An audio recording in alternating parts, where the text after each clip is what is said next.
Ekologiya taýdan arasy terhemde datly tagamly mewelerin gözüň guwandyrýan häziri öz ýeşinde innowasion tehnologiýalar hemde döwletimiziň gollawy bilen satynalanan döwri we tehnikaları netijeli peýdalanýan oba hojalykçylaryň ihhlasynyň muradyna gowuşýanlygyny görkezýär. Ýerleşmeden satşaklaryna ýurdumyza önerilýän ýokary hili mewe we gök bagçy önümleriniň bolçulygy daşary ýurtlardan getirilýän hemde eksport ugurly önümleri öndürmek boýunça wezipeleň üstünlükli durmuşa geçirilýänligine şaýatlyk edýär. Mewe açyk görnüşli paýdalar jemgyýetiniň düzümini uzak möhletdeýin esasy bölünip berilen ýerlerde meweler we gök önümleri ýetişdirýän hem saýy gök bolat meweler atyda datly mewe hojalyk jemgyýetleri girýär. Bu hojalyk jemgyýetleriniň ählisiniň ekin ýerlerini suwarmak üçin innowasion tehnologiýalaryň peýdalanylýanlygy aýratyn bilinilmäge münasipdir. Meweler baglar suwarmakda damçylygyň ulgam peýdalanylp, ýeşiriň gidişine sany ulgam arkaly gödäwçilik edilýär.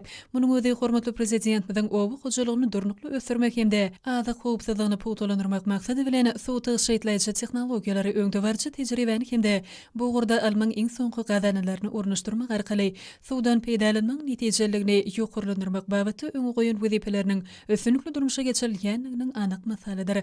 Ýakynda mewe açyk görnüşli paýdalar jemgyýetine degişli hem saýy hojalyk jemgyýeti ýurdumyzda ilkinçilik hatarına global GAP güwänamasyna münasip boldy. Bu güwänama önerilýän oba hojalyk önümleriniň howpsuzlygyny şeýle-de olaryň hiltaýdan we tehnika talaplara laýyk gelýänligini tasdiqlayan dünýäde ikrar edilen ulgamdyr. Bu ulgamyň maksady azyk önümleriniň howpsuzlygyny, eşgärleriň saglygynyň goraglylygyny we zähmet howpsuzlygyny öpçün etmekden, daş gurşaw goramakdan ibaretdir. Degişli güwänama diňe bara önümiň kiline baha bermän, eýsem önümçiliň tutuş aýlagyny öz içine alýar. Şeýlelikde munyň özi hem saýy hojalyk jemgyýetiniň ösürip ýetişdirýän badam agaçlarynyň dahallarynyň oturdurmagynyň başlap, ýygnalan häsiniň ajylary ýetirilişine çenli aralykdaky ýeşiriň ählisiniň ekologiýa we zähmet howpsuzlygynyň talaplaryna kybap gelmegini talap edýär. Bu güwänamany bermek üçin döredilýän synyň topary ekin meýdanlaryna we ambarlarda anyp berilýän ýeşiri ýürüýte talaplaryň 185-si esasyna barlygdan geçirip, şolaryň esasyny netije çykarýar. Şu ýyly hem saýy hojalyk jemgyýetiniň ýaş telekeçi daýhandary 180 hektar goly meýdanna badam agaçlaryny iň ýokary ekologik talaplara laýyklykda ösürip ýetişdirmek bilen 180 tonadan gowrak hasyl almak başardylar. Güneşli ülkemiziň tebigy aýratynlyklary ýagnalan hasily tebigy usulla gowratmagy mümkinçilik berýär. Badam agaçynyň gowradylan meweleri ýürüýte ambarlarda saklanýar.